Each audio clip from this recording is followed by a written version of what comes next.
नमस्कार विद्यार्थी मित्रांनो, माझं नाव जयेश आणि तुम्ही पाहताय नोकरी अपडेट बाय जयेश। तर मित्रांनो, महाज्योतीमार्फत जी एक्झाम झालेली होती पोलीस भरतीसाठी, तसेच सर्व एक्झाम झाली होती, त्यामधील आपण पोलीस भरती जी एक्झाम महाज्योतीमार्फत आयोजित करण्यात आलेली होती, त्यांचा कट ऑफ किती लागणार आहे याची संपूर्ण माहिती आपण आजच्या व्हिडिओमध्ये पाहणार आहे। ठीक आहे, कट ऑफ किती लागू शकतो याबद्दलचा आजचा व्हिडिओ राहणार आहे। तर सुरू करूया।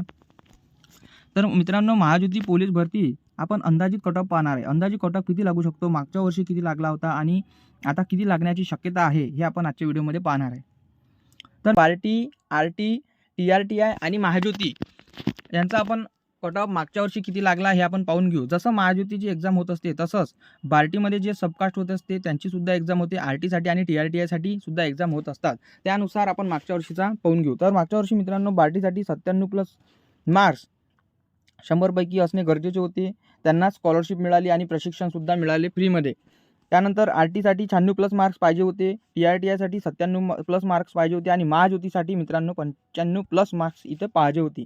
तर मित्रांनो, 95 एवढा जास्त स्कोर कसा झाला हे तुमच्या मनात आलं असेल की इतके सारे मार्क्स 100 पैकी कसे मिळाले असेल। तर मित्रांनो, ॲक्च्युली त्यांना रिटर्न एक्झाममध्ये एवढे मार्क्स मिळालेले नाहीत। तर रिटर्न एक्झाममध्ये त्यांना 70+ मार्क्स मिळाले। त्यांचे नॉर्मलायझेशन होऊन 20+ मार्क्स त्यांचे स्टुडंटचे विद्यार्थ्यांचे वाढलेले आहेत।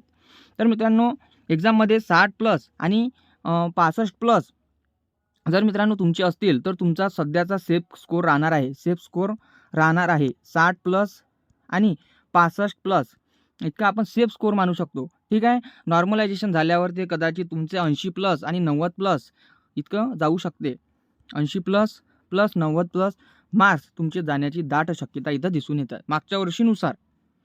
सेफ स्कोर काय राहणार आहे मित्रांनो, सेफ स्कोर जर आपण अंदाज केला, सेफ स्कोर महाज्योतीसाठी जे पोलीस भरती एक्झाम झाली होती 50 क्वेश्चन होते, त्यापैकी मित्रांनो तुमचे 70 किंवा 70+ 71+ मार्क्स असणे गरजेचे आहे मित्रांनो। म्हणजे 35+ तुमचे 50 पैकी प्रश्न बरोबर असणे गरजेचे आहे।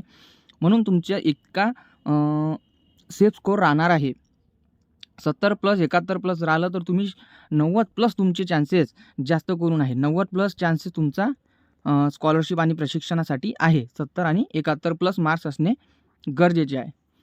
तर मित्रांनो, आपण जे इथे माहिती पाहिली ते एक्झाममध्ये मित्रांनो 50 प्रश्न होते। किती होते? 50। तर 50 पैकी तुम्हाला कमीत कमी 35+ मार्क्स म्हणजे क्वेश्चन तुमचे बरोबर असले पाहिजे, जेणेकरून 35 जर तुमचे बरोबर असेल तर 70 तुमचे मार्क्स होते आणि नॉर्मलायझेशन होऊन तुमचे 70+ आणि नॉर्मलायझेशन झाल्यावर 20 आणखी ॲड होते। तर असे मित्रांनो 90+ तुमचे मार्क्स जातील आणि 90, 92, 95 इतके जातील आणि तुमचा सेफ स्कोर राहतील आणि तुम्हाला प्रशिक्षण मिळू शकते मित्रांनो। तर मित्रांनो, हा व्हिडिओ पोलीस भरती महाज्योतीमार्फत कट ऑफचा होता। अंदाजित तुमचे मार्क्स जे आहे ते मी तुम्हाला सांगितले। मित्रांनो, व्हिडिओ कसा वाटला कमेंट्स नक्की करा आणि पुढील एक्झाम MBA-CET असो, SSCसाठी जी झालेली असो, RRBसाठी जी झालेली असो, UGC नेट सेटसाठी जी झालेली असो, महाज्योतीमार्फत सर्व एक्झाम झालेली असो, याची आपण अंदाजनुसार कट ऑफ मागच्या वर्षीनुसार आणि त्याच्या आदल्या वर्षीसुद्धा याच्या बेसिकनुसार आपण कट ऑफचा नेक्स्ट व्हिडिओ पाहणार आहे मित्रांनो। तर आपल्या व्हिडिओला सबस्क्राईब करून ठेवा। भेटूया नेक्स्ट व्हिडिओमध्ये।